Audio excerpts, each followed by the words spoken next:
All right, the Israel-Hamas war has escalated with an intensifying ground offensive in Gaza and America's top diplomat visiting the region. Secretary of State Antony Blinken arrived in Tel Aviv earlier, along with the newly appointed U.S. ambassador to Israel. He's been meeting with Prime Minister Benjamin Netanyahu, President Isaac Herzog, and the country's war cabinet. Blinken is expected to push for a humanitarian pause in Gaza, a move the White House says will help facilitate aid deliveries and safer evacuations. On the battlefield, Israeli forces say they hit a number of targets in Gaza overnight, killing another Hamas commander. Israel's military now claims its troops have surrounded Gaza City. This is a major development as the country takes aim at Hamas's military infrastructure.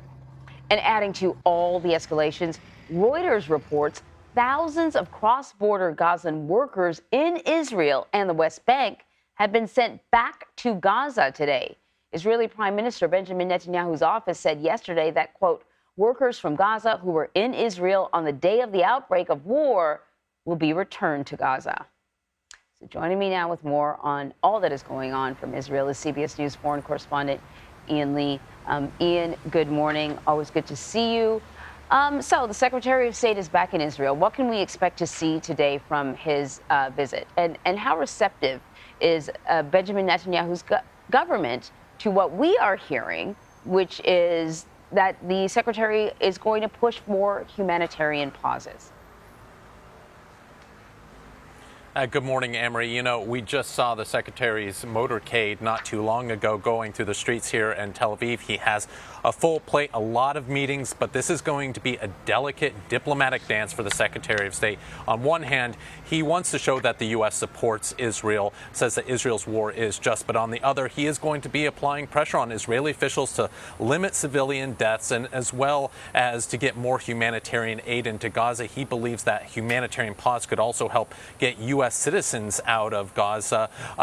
So far, though, we've heard from Israeli officials saying that they have no interest in a humanitarian pause, a ceasefire. They believe that they are on the offensive. They're on the front foot. They're going after Hamas. They're making progress, as we heard from the Prime Minister, and so they have no desire to really let up at this point. But the Secretary does have a bigger mission here, and that is to break the cycle of violence that has led to multiple wars in the past. Over the past probably 16 years, I think there's been about 5 wars between Israel and Hamas militants. The Secretary of State wants to break that cycle and to find what he calls a durable and sustainable peace. Anne-Marie?